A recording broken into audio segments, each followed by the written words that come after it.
अखंड भारत का मतलब जैसे भारत के आसपास जितने देश है, पाकिस्तान, अफगानिस्तान, सबको भारत में ऐड करके अखंड भारत बनेगा। अच्छा, ये कौन करेगा फिर? ये योगी जी करेंगे। योगी जी फायदे बताइए हिंदू राष्ट्र के। आज फायदे की नहीं पता, बस मेरे को हिंदू राष्ट्र चाहिए पूरे देश में। फायदे वायदे की नहीं पता। लेकिन चाहिए क्यों? मेरे को पाकिस्तान, अफगानिस्तान जितना है सब सारे अखंड भारत में आने चाहिए। मेरे को बस हिंदू राष्ट्र बनाने से मतलब है। 10वीं पढ़ी है? नहीं, 10वीं नहीं। एक लेफ्टिनेंट की स्पेलिंग बता दो। मैंने 10वीं नहीं पढ़ी। लेफ्टिनेंट की स्पेलिंग तो पढ़ी होगी यार। भारत का लेफ्टिनेंट क्या बोला आपने? Left in hand. लेफ्टिनेंट। चलो 12वीं में हो, 12th की स्पेलिंग बता दो। TWELTH। बस भाई, मैं एक बात रिक्वेस्ट करता हूँ, हिंदू राष्ट्र बनाना बना लेना, लेकिन पढ़ाई पर थोड़ा ध्यान दो। ये एजुकेशन की देन है कि तुम्हें पहला लेसन बताती है कि तुम धर्म और जाति से ऊपर उठो, और तुम कह रहे हो हिंदू राष्ट्र चाहिए। इस दिन तुम्हारे शरीर में एजुकेशन जाएगी ना, दिमाग में एजुकेशन जाएगी, धर्म अलग होगा। जब इंसान एजुकेशन हासिल करता है ना, एजुकेशन की तरफ बढ़ता है, तब वो इन सब चीजों से ऊपर। एजुकेशन को कह रहा कुछ नहीं होता, शिक्षा से दूर किया ना सरकार ने, लोगों के दिमाग में धर्म का कीड़ा डाल दिया, आइडियोलॉजी डाल दी। इस सरकार का विरोध इसलिए भी जरूरी है कि अगर अपना भविष्य बचाना है, अपने बच्चों को बचाना है ऐसी आइडियोलॉजी से, तो इस सरकार को बदलना पड़ेगा। क्या बोलेंगे भाई साहब? भाई साहब, मैं ये बोलना चाहता हूँ भाई, हमारे भारत को अखंड भारत बनाना चाहिए। अखंड भारत मतलब जैसे क्या? भाई जय श्री राम के नारे लगने चाहिए बस। क्या इससे क्या होगा? इससे होगा भाई, हमारे हिंदू सारे भाई जागेंगे। हमारे हिंदू भाई सो गए हैं। अभी सो गए हिंदू भाई? हाँ भाई, हिंदू भाई सो रहे भाई, सब अपने भगवान को भूल रहे हैं।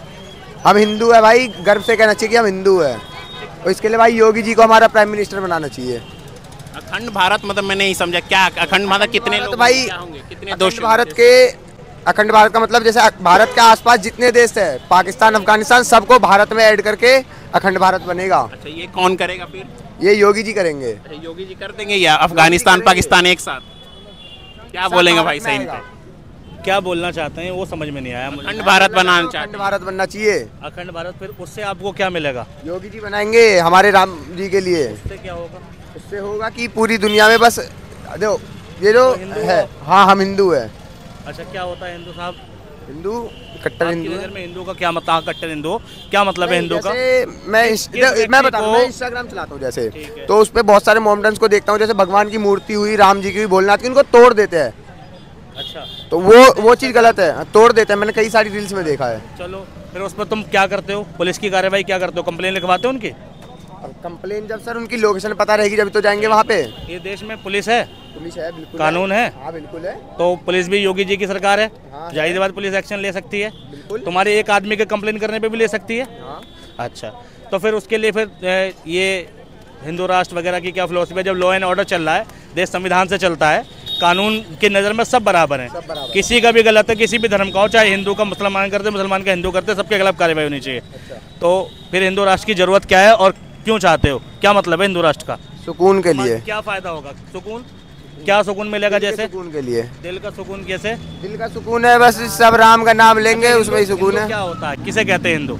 हिंदू धर्म है। हिंदू धर्म है। योगी जी ने तो कहा था हिंदू एक जीवन की पद्धति है, धर्म नहीं है। जो भी है सब हिंदू ही है। मुझे जानना है आप क्या समझते हैं हिंदू धर्म से? आपका अभिप्राय क्या है? मेरी नज़र में हिंदू का ये मतलब है। क्या मतलब है आप ही बताइए। अरे यार, मैं आपसे जानना चाहता हूँ, मुझे तो पता है। अच्छा, आप ही बता दीजिए, मुझे तो मान लिया नहीं पता। नहीं पता, लेकिन आपको हिंदू राष्ट्र चाहिए। हिंदू राष्ट्र चाहिए। तो यही तो बेटा मना है, जब पता हो जब ही तो बात करो। देखो सुनो, बताता हूँ, हिंदू शब्द बता देता हूँ। बिल्कुल। भारत के जब मुगल आए थे ना, तो वो कहाँ से आए थे? मंगोल से आए थे। और भारत की एक नदी है जिसे कहते हैं सिंधु नदी, ठीक है? उस सिंधु नदी के किनारे का देश है हमारा भारत, उसे कहते हैं सिंधु घाटी सभ्यता, ठीक है? उसका दूसरा नाम है हड़प्पा सभ्यता। स्कूल जाते हो? साइंस म्यूजियम गए हो? स्कूल में एंट्री बैन है। क्यों? तो होगा, एंट्री बैन है बस स्कूल में। अच्छा, मतलब स्कूल भी छोड़ दिया धर्म के चक्कर में? तो किसी रीजन पे स्कूल में एंट्री बैन कर रखी है स्कूल वालों ने। अच्छा, चलो स्कूल गए, 9वीं 10वीं में तो पढ़ते हो गए? 12th में हो। हड़प्पा सभ्यता 8वीं क्लास में आ जाती है, 6ठी में भी आ जाती है।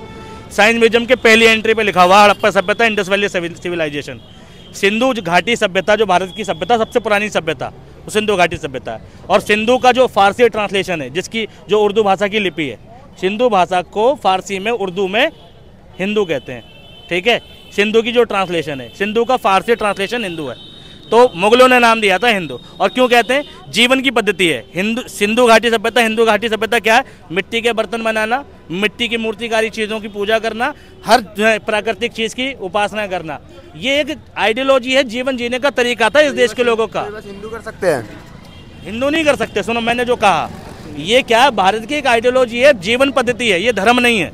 हिंदू क्या है? जीने का तरीका है, जिसमें इस देश के सभी बाशिंदे आते हैं, कोई भी हो, ठीक, वो उसी पद्धति से जीते हैं, सिंधु घाटी सभ्यता। ठीक है, अब धर्म है सनातन, धर्म है सनातन। सनातन का मतलब बता दो, तुम बड़े कट्टर सनातन बन रहे हो, क्या मायने होता है? क्या होता है बता दो। कट्टर हिंदू का उद्देश्य होना चाहिए, लेकिन सनातन की मीनिंग जानना चाहता हूँ तुमसे। सनातन की देखिए मीनिंग तो नहीं पता है, बस सुकून के लिए होना चाहते हो तुम। सुकून कैसे मिलेगा जिस चीज का तुम्हें मुझे एक बात, मैं हिंदू की बता रहा हूँ, लेकिन मैं कट्टर हिंदू की नहीं कह सकता, क्योंकि उनका धर्म है कि लड़कियों से दूर रहना। मुझे ठंड लग रही है, मुझे मालूम है जैकेट पहनने से गर्मी लगती है, इस जैकेट में रोआ होता है, गर्माहट मिलती है, मैं इसलिए पहनूंगा। मुझे सिंधु राष्ट्र चाहिए सुकून के लिए, तो मेरे पास उसका एक मतलब होगा ना कि ये बन जाएगा तो ये फायदे होंगे, तो दिल को कैसा 4-5 फायदे गिनवा दीजिए। अगर अभी मांग करें आप हिंदू राष्ट्र की, 4-5 फायदे गिनवा दीजिए। क्या क्या फायदे होंगे हिंदू राष्ट्र में?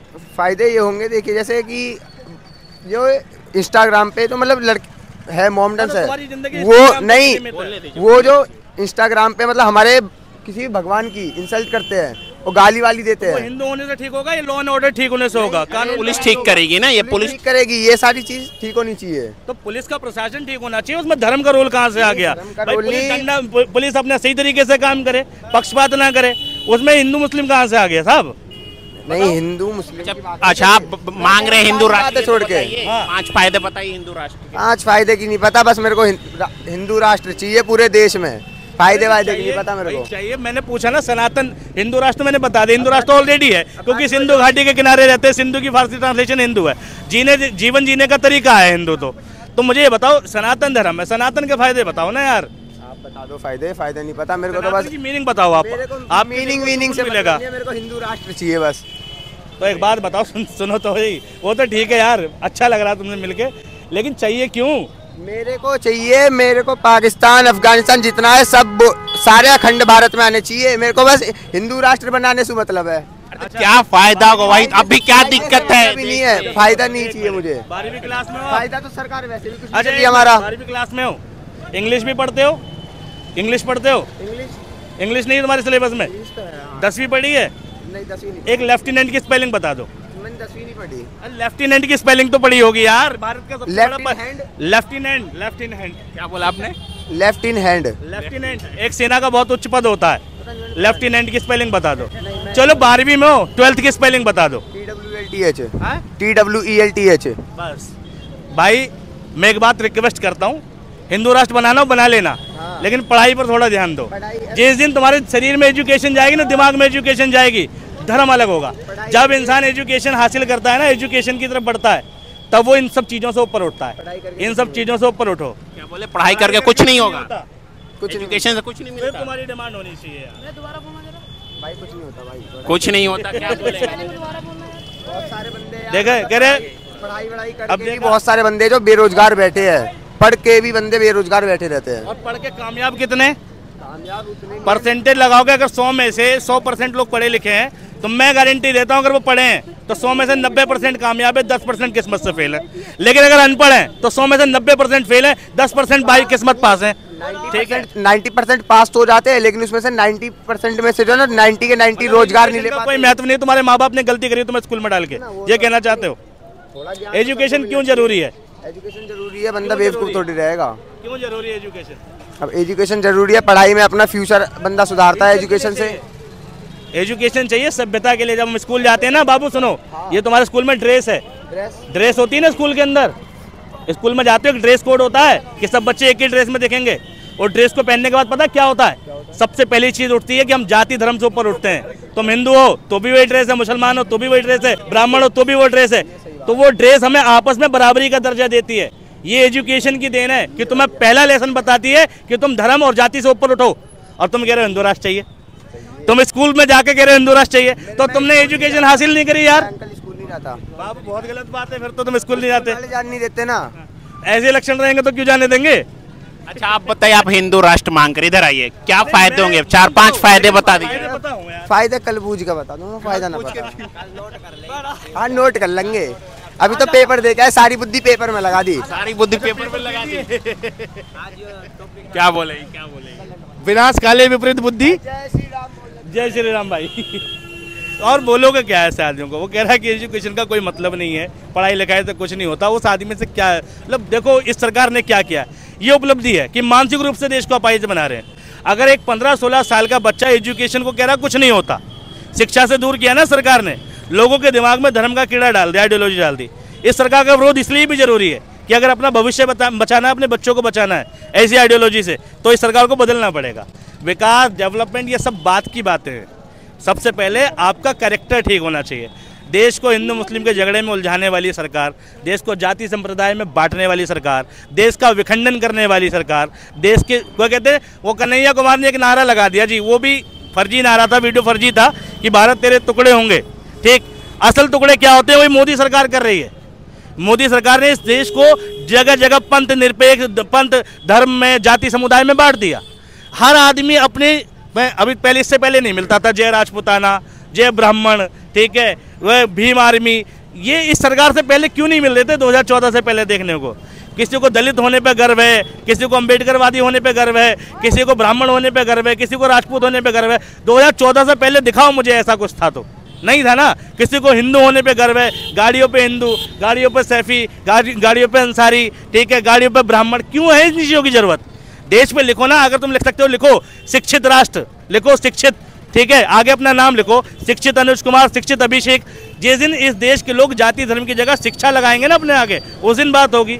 इन सब चीज़ों की जरूरत ही नहीं है। इस सरकार को बदलना इसलिए जरूरी है। ये भाई तो बोल रहे थे हिंदू राष्ट्र या अखंड भारत बनाएंगे। मैंने बोला ना, हिंदू राष्ट्र की डेफिनेशन बता दो, क्यों चाहिए बता दो। जिसको चाहिए उसको भी नहीं पता वो क्या मांग रहा है। तो यही तो विडंबना है, पूरे देश को एक उलझनों में फंसा दिया। योगी जी ने क्या कहा कि हिंदू राष्ट्र चाहिए। योगी जी का खुद बयान है एबीपी न्यूज़ पे कि हिंदू राष्ट्र का मतलब धर्म से नहीं है, लेकिन लोग धर्म के चश्मे से देख रहे हैं। अमित शाह ने भी बोला है सब। हिंदू क्या जीवन शैली है, ये भारतीय लोगों की जीने का तरीका है।